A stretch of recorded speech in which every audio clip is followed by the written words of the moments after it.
I love me some thick ass books and some thick ass series, okay? The thicker the better, in my opinion.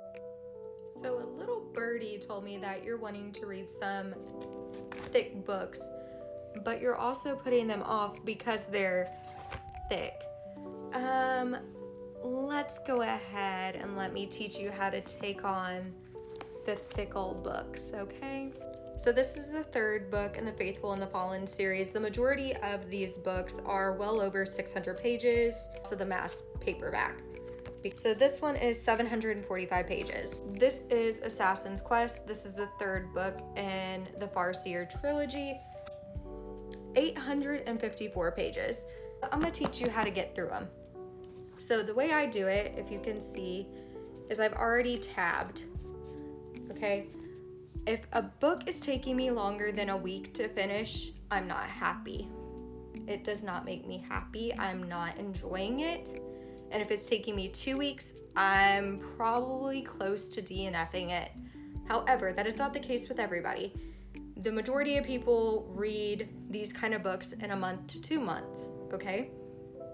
You decide what is best for you.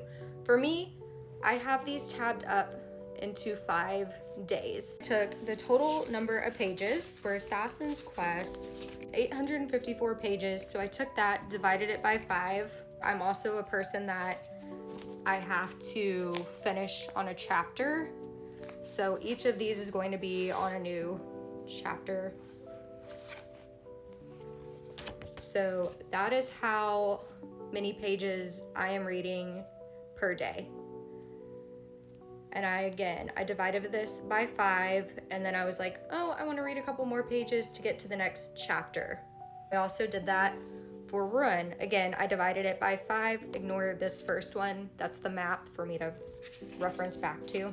Got me to page 150, I think was what it was. But again, I'm starting on a new chapter. That is how I personally read thick ass books and how I finish these big series that I'm trying to tackle for this year. So for me, the 2 biggest series that I'm trying to tackle on Gwen's books, I'm taking on the Cosmere and I'm taking on the Realm of the Elderlings. So if you're like me and you're trying to read these big series, but you're like, man, these are some really big, thick old books. How am I gonna read these? This is how I do it. Another way is you can download them to your Kindle. Like I have the entire Stormlight Archives on my Kindle because I feel like I read faster on my e-reader. You kind of do the same thing. You look at your total number of pages and then you just divide it by however many days. You can also do a buddy read. Buddy reads usually try and keep you accountable. However, I usually read faster than a lot of other people, and so buddy reads usually don't work for me, but you can also do a buddy read. So those are some ways that I personally take on some thick old books and some thick old series. I hope this helps you.